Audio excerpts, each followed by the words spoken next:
Chitupa isaimapwa kuvigwa chaiko. Ndiri mukadzi ane makore 3 ekuberekwa. Ndakasangana naMike ndichibva kuchikoro kwefundo yepamusoro, iya yamunoti tertiary education. Ndaiva zvangu ndichitofamba zvekuzvimanikidza nekuti ndaive ndaneta uye ndaive ndasvotwa nenzara sezvo chidzidzo changu chekupedzisira chaive cha4 to 5. Ndaive ndapedza malecture mamwe na12, saka ndakatomboenda kulibrary nekupedzisa maassignment ndakamira kuti lecture yangu isvike. Nenguva dza4 to 4 takareceiva message pagroup kuti lecture yedu has been cancelled. Sandikusvotwa kwandakaitwa. Vamwe kungorega zvavo kuuya kulecture pavanodira. Dai vaitaura paine nguva zvainyevedza mwoyo. Iyi masudden cancel yaibhova. So ndanga ndoti kusvotwa nezhara, ndoti kufizuka nekusauya kwavamwe. Ndikafunga futi great trek yandaizorova ndakananga kumba kwandairoja kwaive kusiri pedyo nekamba. Ndaive ndawedzera kupera pawo. So ndakatanga zvangu kupesarisa tsafu dzangu ndichifamba ndichienda kumba. Setup yepauniversity pandaidzidza ndeyekuti muchipinda maitanga kupfuura nepaadministration block moenda kumalecture room. Ndichireva kuti kana mapedza malecture ndipo pamaipedzisira kupfuura nepo mobuda pasecurity check. Musi uyu paive nemabango emota, izvi zvandisina kuisa mumusoro nekuti kuadmin block ndiko kwaive netop 5 offices dzepauniversity, kubva kuna pro, vice chancellor, registrar nevamwewo. Asi dzemusi uyu dzaive dzakawanda. Zvainzi painge pane business seminar. Ndingazvigona zvemota, regai ndipfuure ndinobika kasadza kangu nematemba. Handina kuziva kuti ndaive ndaba mwoyo womumwe munhu ainge akapaka motikari kuadmin block. Ndakapfuura zvangu ndati fambe chinhambo, ndipo pandakaona motikari ichitevera mumashure mangu. Ndakabvunzwa madirections ekumwe kwainzi kumatende, ndobva ndavapa zvangu. Handina kuziva kuti Mike akatoita tsvakurudzo sei akawana pandaigara, akazosvika umwe musi ndakavarayirwa. Vasikana vepamba pandaigara vakatoshamisika vachiona zibango remota richisvika pamba. Mike akakumbira kutaura neni, akandisvitsa shoko. Zvakanditorera nguva kuti ndibvume nokuti Mike was not my class at all, so ndaitya kuti pamwe aida kunditambisa. Ndakazobva mafambidzana naMike pava paya. Aiwa, Mike akandiudza kuti I had impressed him, so he intended me to take me as his wife. Wife inini chaiye takaenda kwana tete zuva remaroro rikaiswa. Aiwa, zvese zvakafamba negwari rakanaka. Ndakanoperekwa natete kumba kwana Mike ndikapembererwa nomufaro wakanakisa. Ndichibva ndatanga kugara naMike somurume nemukadzi. Pasina chinguva ndaive ndotopfira zvinova zvakafadza munhu wese kuti ndaive ndanaka. Mike akafara chose uye had the best medical care money had to buy. Ko Mike aiva ari big shark. Mari yaisava yenhamo zvamuchose. Preparation yakatengwa, zvose hapana chaive chisipo. Ndaichoendawo kuscan uye gynecologist wangu aifara kuti zvese zvakamira zvakanaka. Nokudaro ndaizosununguka zvakanaka. Mimba yakarwadzwa. Mike aive aenda out nebasa. Nokudaro ndakadana ambulance kuti niendese kuchipatara. Ndakasvika kuchipatara ndikanzi ndava muleba. Nhumbu yakarwadza kusvika nguva yekuti ndipushe. Ndinorangarira handina kunzwa mwana achichema, asi chandinoziva vananyamukuta vakaridza mhere vachibuda murumu yandaive ndiri. Konei ndisina kunzwa mwana achichema, asi aive ari stillbirth. Ko vananyamukuta vainge vatizei. Chiremba wangu ndiye akazonditi papera mamenedzi anosvika 10 akandigarisa pasi akandiradza zvandainge ndagomera. Chandinorangarira ndakamuka muviri watota.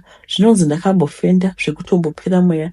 Ndaive ndine mubvunzo yakati wandei. Chekutanga mwana ainge achionekwa musikana aiva aindebe. Ko chinhu chandandazvara chaigara pai nekuti ini ndaiziva ndakasenga mwana. Nemhaka yesikani isina kupika any abnormalities during visit. Scientifically hazvisi possible for munhu kuti asenge chinhu chandaive ndabara. Chinhu ichi chaive chiri pai. Pabirth record painyorwa kuti chi certificate of what instead of certificate of live birth. Ko paabga score ko birth weight. Ndaindiudzeyo kuti ndotakura chinhu chakadai ndichiendepi kana ndaburiswa muchipatara. Ko Mike ndomuudza ndichiti uye ndakamira pai. Ko vanhu vaizofunge pamusoro pangu havazofambi vachiti ndiri muroyi. Kana huri uchereketwa ndiani ainge aita zvinhu zvakaipisisa kudai achirwei. Ndiri kupishana nepfungwa kudaro ndakadzwa pagoni pane security guard aizama kudzinga vatori venhau kuti vasapinde murumu ndaive ndiri. Hamene kuti ndiani aivabudisa shoko kumapepanhau. Chiremba wangu akandibaya mushonga kuti ndimbozorora. Ndakamuka ndikaudza chiremba kuti hapana chandaibuda nacho muchipatara kubva kumabhegi epreparation kusvika kumakuna andainge ndabara. Ko iye Mike wacho aive ne asina kubvera auya kuti pane chaanoziva chandisingazivi. Ndakakwanisa kubuda muchipatara ndichienda kulodhi ndichinosimba sezvo ndainge ndabva kupora. Ndapora ndakabva ndabuda ndakazodzoka kumusha papera makore 2 ndikatsanangurira mai vangu zvainge zvaitika. Vakachema neni vakandinyaradza. Ndakanzwa kuti mai ainge aita tsaona akafira pasipoti uye zvinonzi haana kuita body viewing sezvo mutumbi wake wakasanduka kuita kiti. Asi chandisingazwisisi uye chandisina mhinduro kusvika nhasi chekuti Mike aive ane ushereketwa here hwaiita kuti aite mari kana kuti aisanduka kuita nyoka. Saka chinhu chandaive ndazvara dai ndakaenda nacho kumba zvaizoita sei? Zvichitora kuti Mike aiziva nyaya yake, asi nemhaka iye akasarudza ini. Nanhasi ndichine trauma yezvakaitika, asi ndiri kuzama kunhonga mapisi eupenyu hwangu kuti ndienderere mberi. Good morning guys. Pana sisi vanyora tsamba yavo vachitaura kuti ivo vakapona something chakanga chiri weird havanavo kuzoda kuchitaura zita racho, asi vainge varoorwa nemurume akanga ane mari yakawandisa. Zvikaoma and it's unbelievable. Zvinhu zvokuti unotoshaya kuti zvinenge zvabva kupi. Regai tipinde munyaya yedu yechipiri. Tete makadini ndinogara kuCape Town asi ndiri kumusha kuZimbabwe pari zvino. Kumusha ndainge ndasiya vana vangu matwins, asi mafiro akaita vana vangu anondirwadza vatete. Nyaya yangu yakamira yakadai. Ndakafirwa nemurume wangu paane 3 years. Murume wangu akafa. Afa kudaro ndakasara ndisina pekubata nevana nekuti tainge tichangotanga imba. Vana vangu vaiva vachiri pazamu pakafa murume wangu. Ndaiviga murume ndakanga ndisina plan. Hanzvadzi yangu yakati chimwisa mwana chakutumira mari. Hanzvadzi yangu aishanda kuJoni. Akati since hama dzemurume wako pasina ari kusumudza musoro pakuchengeta vana, kunyange vakada mari yacho havatorina. Saka iwe kana warumura nozoti uye kuJoni kuzotsvaka basa, vana wosiyira ana mama. Ndakayamusa vana vangu tete. Mwedzi uchipera ndakaenda kuRoadport kunotora saga rechikafu raiva ratumirwa nehanzvadzi yangu. Hongu hanzvadzi yangu yaita hayo, asika munhu aive nemhuri yake. Ndaenda kuona kuti pave kuda kuita pamuromo nemurora. Ndakakwira ndikaenda kuJoni ndikasiya vana namama. Ndichisvika ndakasvikowanirwa basa remumba ndichiita stay in, uye ndiro rega basa randakashanda. Pamwe ndakawana basa paigara couple vaizvishedza nemafirst name. Mukadzi ainzi Letu, murume achinzi Stanley. Vaive nemwana wavo 1. Asi mwana uyu handinambobvira ndasangana naye. Aingonzi anogara abroad nemaparents emudzimai. Vaive nemari couple iyi vachigara imba yekuti yaive iri hombe. Ndega ndaishanda, asi paive pasina basa rakawanda since paive pasina mwana aigara. Indakadzi ndinofanira kugara cottage, ndiko kwandaiti ndapedza basa ndonorara. Kwaive zvakare kwakanaka. Mabhosi angu vaidanana. Nguva yandakasvika pamba pavo yaingova honey this baby that vaibva zvandifungisawo murume wangu aive ari romantic saStanley. So Stanley akatanga kuita close kwandiri zvekudaro. Asi Letu aiva munhu aita mind business. Iye aiva asina basa kuti abhi yake aiwirirana neni aisamuchengera. So Stanley akatanga kundibvunza zvekuti murume wako aripo uye une vana vangani. Ndikamuudza akanzwa tsitsi kwazvo. So akatanga kundipa mari achiti tumira vana vako namai vako, I feel for you, vana vako vachiri vadiki. So takazosvika pakunzwanana naStanley kusvika tarira tese one day mukadzi wake aenda kubasa. Ipo vakandiudza kuti iye naLetu yaingova fake, asi vanonetsana pamabedroom issues. Akati aive agutsikana neni ende anoda kundiroora. Ndakamuudza kuti nezuva rimwe wabva watoda nezvangu nekuroora. Akati ndakagara ndichifunga kutora second wife. So iwe neni ropa redu rawirirana. Unoziva pane mari kuramba kunonetsa. Nenhamo yandaive ndasiya kuZimbabwe ndakati ndapinda machena, asi handina kufunga kubvunza business raitwa naStanley.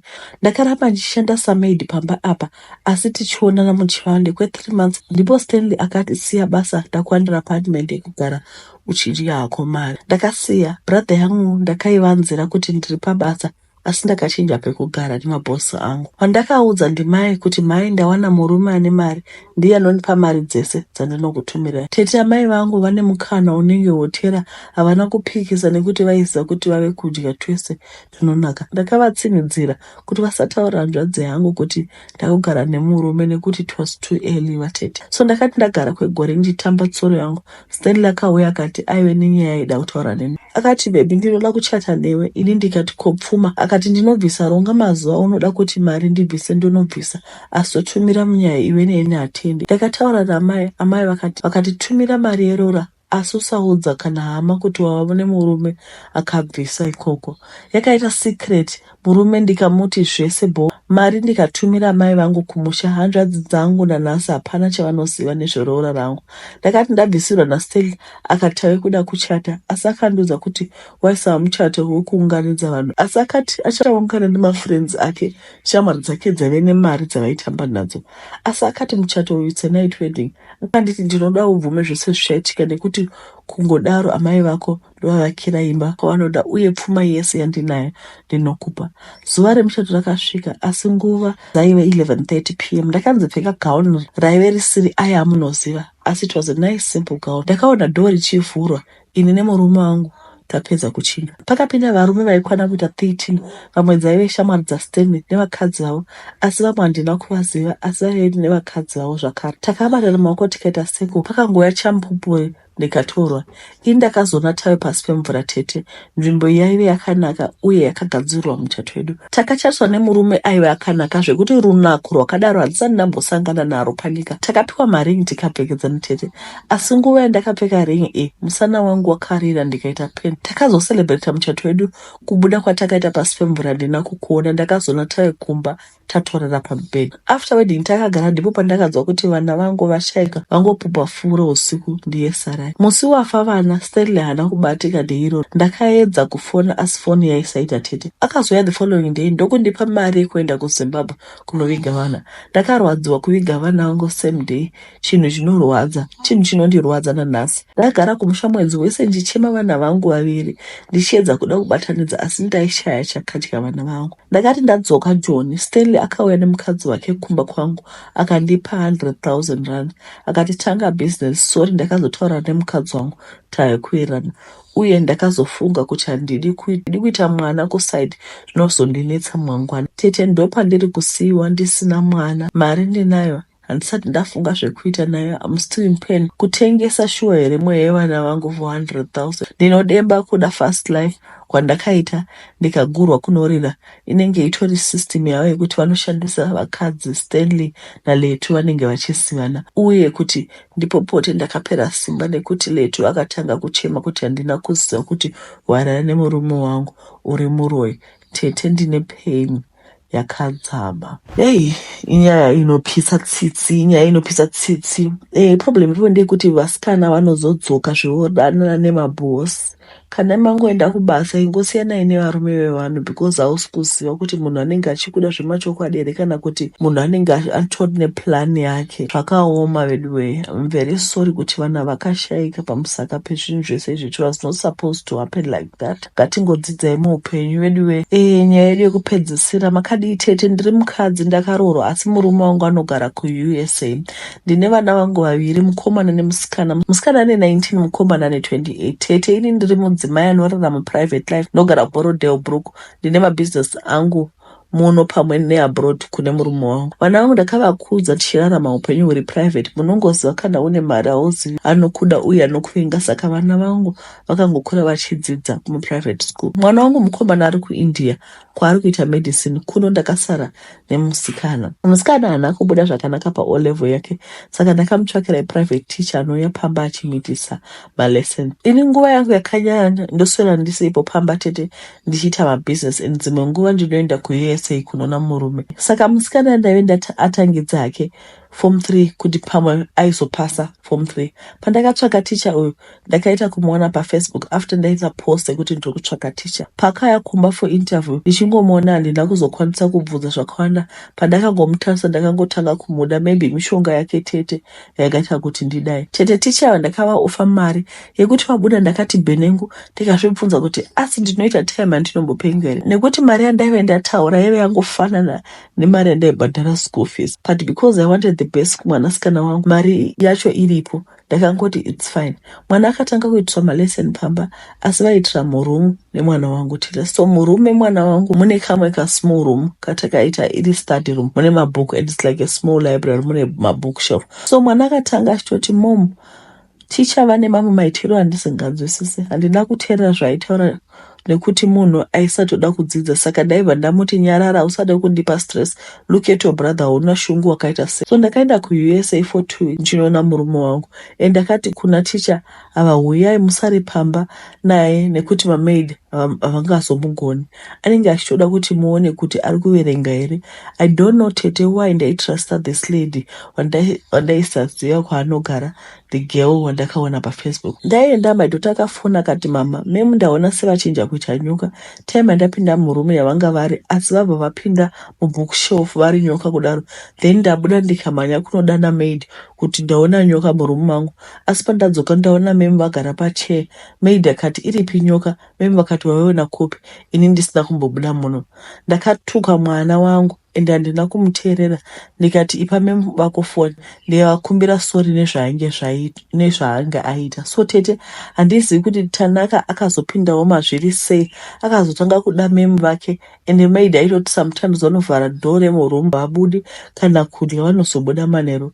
Ndakatanga kuda kuona mabhuku ake kuti ndione kuti ari kudzidza chii nekuimprova here. To my surprise tete hapana weke yandakaona yakaitwa kunze kweweke yekutanga pavainge vachiri komplaina nezvamemu vake.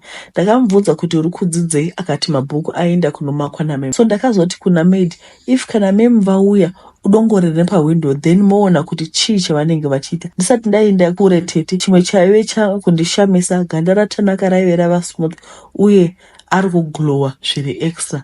So ndakazoti maid nditarisire tione, nekuti handisi kuona change kana weki yavanoswera vachiita vakazvivharira. Maid akazoita saizvozvo, akandifonera achiti, mhai zvandaona, ndaona Tanaka akagara mutabhu achiita seanogeza, makazara mvura mutabhu, asi mange mune nyoka yanga ichimunhanzva miri wese. Ndakapinda mumota nevanhu vandaiva navo kuti ndimhanye kumba. Ndichisvika ndakasvika maid afa, ende chakandishamisa ndaive ndarekodha call yamaid, asi ndichizoitarisa kuti ive evidence tete mufoni maye musisina rekodhi yacho kana nhamba dzake kumadhaudi. Ndakasvika memu varipo, asi ndichingovatarisa ndakapera simba, kunyangwe vandaive navo vakapera simba. Bhodhi yabuda, memu vakaoneka vakaenda. Ndipo patakatanga tese kutoenda kuti maid asati afa aivatiudza zvenyoka yanga ichinanzva Tanaka mutabhu, asi Tanaka zvese akazviramba, akati maybe vakanganisa kuona. Then ndakamubvunza kuti pandaiva kuUSA pawakataura nyaya yenyoka, akabva ati ndaitamba. Postmortem yamaid yakaita zvikanzi vaita kidney failure, ndo yavauraya. Tete nawo zvakuitika Tanaka handichamugoni. Memu vaya vandakasangana navo paFacebook kubva pafamaid vakabva varega kuuya. Tanaka anobuda achienda kwandisingazivi usiku, madheo anenge akakiwa, asi Tanaka handizivi anobuda nepai. Tinomutsvaga mba mese tomushaya, tikati mumwe nemumwe ngaamire padhoo tione kuti anodzoka sei. Tinoita time hatinongobatwa nehope, takarinda kudaro 2 minutes, then patinoti bhenengu tonzwa kurumu kwaTanaka akutoona TV. Ndikamubvunza kuti wanga uripe hada here, anonitarisa neziso rinotyisa tete. Attitude yake, anogara ega murumu make, haabudi, anogona kuswera asina kubuda, ozobuda muma5 akuzvibikira chikafu chake. Tete I miss kuseka naTanaka, kutaura naye nyaya. Ndakuita seshumba mulife make. Dzimwe nguva ndinorota achiuya namemu kuhope vochinja kuita nyoka vachida kundiuraya. Ndafamba naleta, hapana chandinoudzwa, ndinotoudzwa zvandisina kufambira tete. Ndibatsirewo Tanaka wangu adzoke kuva mwana wandaisiva. This is Satanism at its highest level. Zvinotyisa cheko kuiva vanhu vatisangana navo kapa maFacebook apa tinenge tichivatrusta tisingazivi kuti apa tinaumira zvakanaka. Background check chero kadaita background check yemunhu, hey, zvakaoma plus ndatopererwa, unoshauti woita zvekudii. But ndo nyaya yatawana iyi, handizivi kuti guys munofungei, asi ndangodzidza ndechekuti maybe tinofanirwa kunamatira vana vedu, we must cover them with the blood of Jesus Christ. Chero vachienda kuma-extra lesson, chero vachienda kuchikoro, because we don't know the people that they will meet. Manje apa kuzopinza stranger mumba futi, handi munozvoona munhu osvika kukanganisa. Nyaya yandityisa, ibe ndipo paperera nyaya dzedu muve neso rakanaka.